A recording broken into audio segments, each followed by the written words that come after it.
the only people that ever used to visit Niassa were missionaries and sport hunters and adventurers like David Livingstone. Originally, there are these old trails that go through Niassa. But I think we were the third or fourth people to actually reach the park that year. So there was no ecotourism when we first arrived.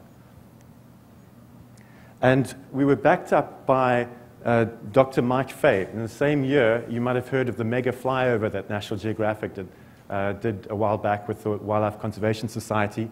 And he confirmed that Niassa, which is sitting over here in northern Mozambique, was one of the last wild places in Africa. And that was our impression after doing the 21,000-mile journey. We had the same impression, and we decided that in 2003 we would come back and explore Niassa, look at all the carnivores, and see what contribution we could make. We were a wonderful team of Mozambicans that were in the reserve, very small team. And probably one of the best ways to actually explore Niassa is from the air. There are very few roads. So this is Colleen taking off in a cheetah. It's an ultralight plane made of just a canvas fabric.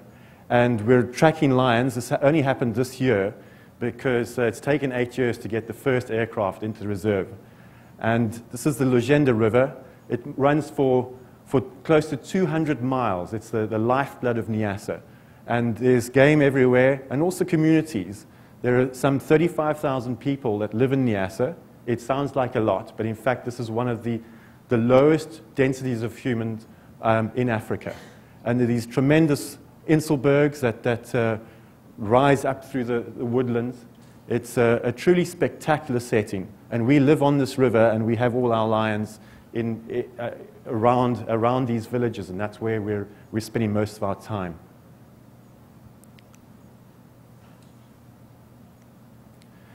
So one of the important things to recognize is that I really didn't expect to be talking about lions 8 years ago.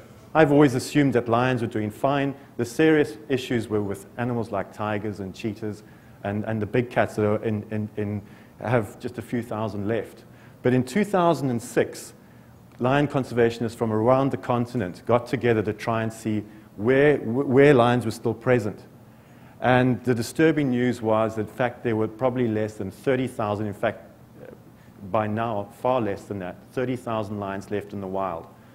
80% of their range, they've disappeared. And the really bad news this year is that in West Africa, where we thought we had 12 separate populations of lion, there are only 2 left. So West Africa has effectively, the lions are practically, for all intents and purposes, extinct. But Niassa